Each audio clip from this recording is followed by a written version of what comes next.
বাংলার পাশের রাজ্য ওড়িশায় নাকি সোনার খনির সন্ধান মিলেছে।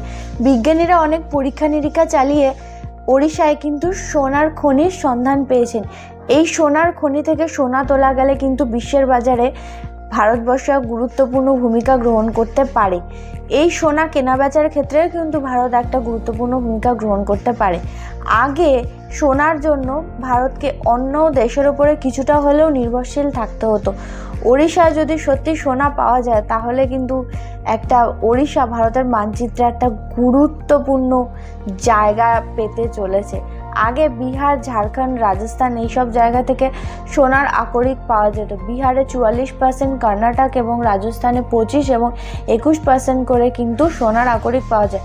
আর অন্ধ্রপ্রদেশ এবং পশ্চিমবঙ্গে খুবই কম, মাত্র 3% করে কিন্তু সোনার আকরিক পাওয়া যায়। তাই ওড়িশায় এটা পাওয়া গেলে কিন্তু খুব দারুণ একটা থ্রিলিং একটা ব্যাপার হতে চলেছে।